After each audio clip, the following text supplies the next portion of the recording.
জিন্তু গগৈ আমাৰ এইখন ঘৰৰে পুত্ৰ নহয়, গোটেই দেশবাসী আনকি পৃথিৱীবাসীয়েও তেওঁলোকে আমাৰ জিন্তুৰ যি তেওঁৰ দেশপ্ৰেমৰ ত্যাগ, যি আত্মবলিদান, এই সকলোৰে জ্ঞাত। কিন্তু এই জ্ঞাত অৱস্থাটো আমি কেৱল পৰিয়ালবৰ্গ আৰু ওচৰ চুবুৰীয়া মিলিত হৈ তেওঁৰ প্ৰতি আমি শ্ৰদ্ধাঞ্জলি জ্ঞাপন কৰিছোঁ।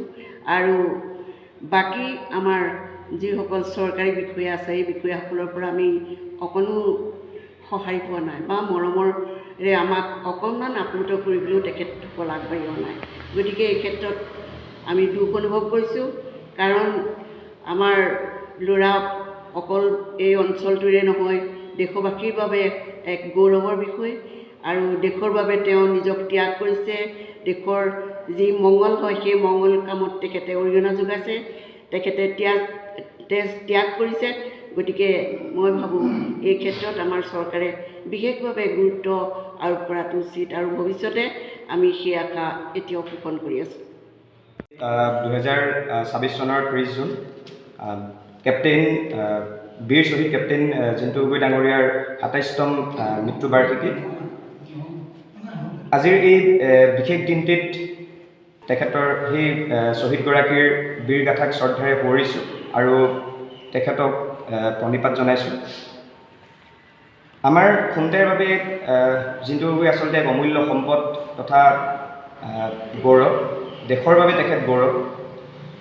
কিন্তু আমাৰ পৰ্যবেক্ষিত হয় আচলতে চৰকাৰ, প্ৰশাসন তথা ৰজাঘৰীয়াই যি ধৰণে আজি এই বিশেষ দিনটো উদযাপন কৰিব লাগে, সেই উদযাপনৰ ক্ষেত্ৰত তেওঁলোকৰ বিশেষ হেমাহিয়ে দেখা দিয়ে। আৰু যিখিনি সময়ত আচলতে চৰকাৰখনে শ্বহীদক সন্মানৰ কথা কয়, সেই সময়খিনিত চৰকাৰৰ প্ৰশাসনিক বিষয়াসমূহে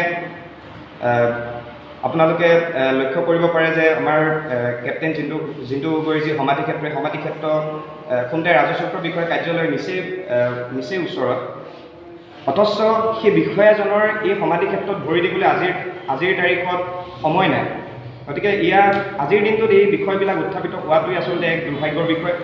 আৰু আশা কৰি অনাগত দিনসমূহত চৰকাৰে এই দিশবিলাকৰ প্ৰতি বিশেষ গুৰুত্ব আৰোপ কৰিব, আৰু লগতে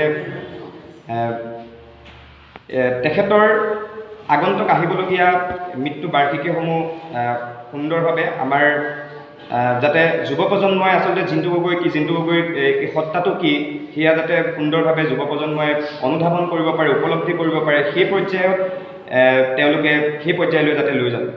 ধন্যবাদ।